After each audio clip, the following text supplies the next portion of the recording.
This is Las Vegas Real Estate Now with local real estate expert Harvey Blankfeld. Where we want to educate you about our market, empower you to make wise decisions, and help you engage with our expert contributors. I have some topics I wanted to touch on, and one of them was why you should always hire licensed contractors. Let's say there was a problem that needed to be solved during escrow. Right. So you go and solve it.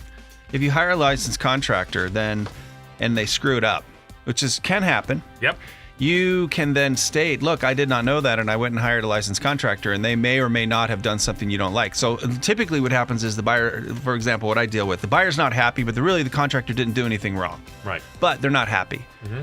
But it becomes the problem of the contractor to go explain, like, look, what I did was a repair, and what you're really asking for is to take a 1972 unit and turn it into a present-day unit. That's not what happened. We repaired it properly. Right. But if they find out you used a non-licensed contractor, all bets are off, and that the whole situation changes. Yep. And now you are blamed for all of their work, et cetera, et cetera. So it really is a red herring. It changes the focus of the entire debate, and you become the bad guy as the seller. And it's incredible because it's like, well, good thing you saved that $280. Everybody's got their own discipline. The mortgage guy, the contractor who's going to fix the wall, the realtor, everybody has their own job. And what you're always trying to avoid is that all of a sudden you own their problem. Yeah. And if you don't use it, if the mortgage officer makes a mistake, and it can happen, title can make a mistake. It can happen. Yeah. But it shouldn't be your fault just because they made the mistake. And that's why you use separately disciplined persons. But boy, the most common is the unlicensed guy.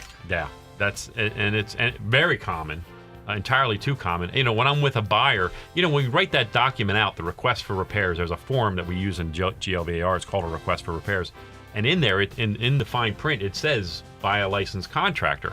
But I always like to write that out again to remind the seller for my buyer that, we want to make sure you're using licensed contractors on this so that should something go south and there's a receipt that I can go to that licensed contractor and say, hey, listen, I know you said you fixed that pipe, but it just broke again. Can you come back out? Another element of layer of confusion and whatnot nowadays is that many homes come with home warranties in the beginning. A lot of people don't renew their home warranties when they first purchase on a resale. Right. But what I deal with sometimes is the person who, if the warranty finds out that somebody did work on the product without there being a licensed contractor, then it gives them an out. Yep. And that can be done. So they look back into it and they go, when's the last time this HVAC was looked at? It was last summer when we closed. The seller went and got a repair from a licensed contractor. So they go and investigate that. It turns out it wasn't licensed contractor. Home warranty goes to page 5 and says, we're not covering this repair.